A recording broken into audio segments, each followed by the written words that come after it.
Assalamualaikum warahmatullahi wabarakatuh. Perkenalkan, nama saya Ova Skalatif dari kelas 12C. Nah, hari ini saya akan membahas tentang pengembangan diri untuk menghadapi dunia kerja digital di masa depan dengan contoh saya yang ingin menjadi seorang programmer dan sejenisnya. Nah, jadi di era digital ini kita tuh apa-apa butuh yang namanya teknologi. Kita terhubung dengan teknologi. Saya bikin video ini aja menggunakan teknologi. Nah, habis itu salah satu profesi yang dibutuhkan adalah programmer. Nah, programmer itu bertugas untuk membuat aplikasi, website, atau sistem yang bisa mempermudah pekerjaan manusia. Jadi, saya yang akan menjadi seorang programmer yang baik harus menguasai dua hal, yaitu soft skill dan hard skill, seperti yang dijelaskan pada eh, materi yang harus dijelaskan pada video kali ini. Jadi soft skill yang diperlukan itu salah satunya adalah bekerja sama tim. Setelah itu, kenapa? Sabar. Kenapa bekerja sama tim itu salah satu hal penting? Karena sebagai programmer gak bakal kerja sendiri. Kita bakal kerja sama orang lain, sama yang namanya tim. Soalnya kalau kerja sendiri itu stres, pusing. Nah, habis itu ada problem solving atau pemecahan masalah. Nah, jadi kalau mau jadi programmer kita itu harus bisa yang namanya problem solving. Apa tuh Bang problem solving?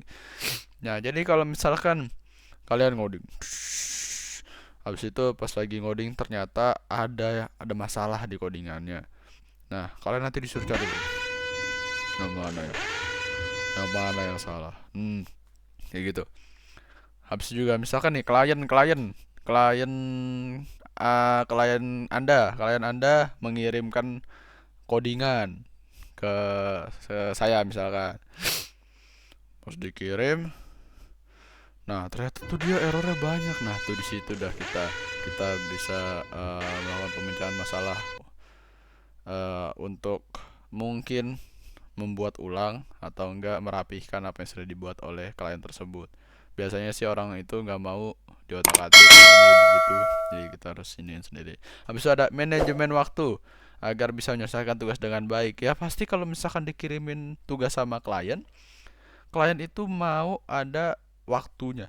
Gak mungkin kan klien itu bakal nunggu-nunggu lama banget. Kita misalkan dia maunya seminggu tapi kita ngerjain 2 minggu. Nah, itu dia. Habis itu kita harus adaptasi dengan teknologi yang semakin baru. Jadi untuk program ini kita akan mengenal berbagai macam hal yang baru. Seperti itu. Habis itu yang kedua hard skill. Nah, ini susahnya menguasai bahasa pemrograman seperti Python, Java, atau JavaScript. Nah, kita itu harus memahami bahasa pemrograman tersebut. Jadi setiap bahasa pemrograman itu beda. Eh, jadi misalkan kayak C++ tuh yang ribet banget. Habis itu juga ada Python yang sahabat baik. Nah, habis itu di situ ada yang memahami algoritma dan logika pemrograman. Nah, jadinya kayak tadi tuh kan dikirimin tugas sama klien, kita disuruh ngerjain. Nah, kita tuh harus berlogika nih kalau misalkan pilihan ini bla bla bla bla harus keluarnya bla bla bla bla, nggak boleh z z z z. Kenapa? Karena misalkan z z z z berarti salah. Terus kalau misalkan ada yang beda gitu.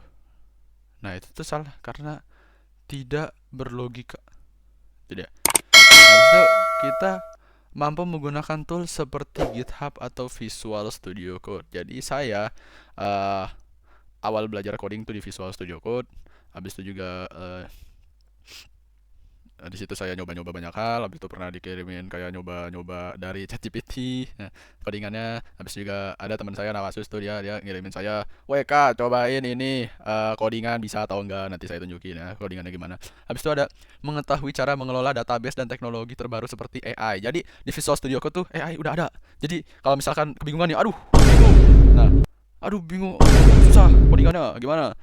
Langsung aja tinggal ngetik, P Jarvis tolongin saya butuh ini di baris ke berapa. Nah gitu, nanti langsung dijelasin tuh sama si Jarvis. Nah habis itu apa sih job desk saya sebagai programmer? Jadi seperti yang sudah saya omongin di atas, programmer itu tugasnya membuat dan mengembangkan software atau aplikasi, memperbaiki bug atau error dalam suatu program. Habis itu juga ada bekerja sama dengan tim lain, tim IT yang lain, sorry. Habis itu juga selalu melakukan riset agar tidak tertinggal perkembangan teknologi. Nah, mungkin segini aja video yang akan saya omongin. Jadi intinya mah karena saya mau jadi programmer, saya harus banyak banyak belajar soal soft skill dan hard skill lagi. Habis itu juga biar kita nggak ketinggalan teknologi di masa depan, kita harus menyesuaikan sama adaptasi terus. Nah, jadi terima kasih. Mohon maaf jika ada salah kata. Assalamualaikum warahmatullahi wabarakatuh.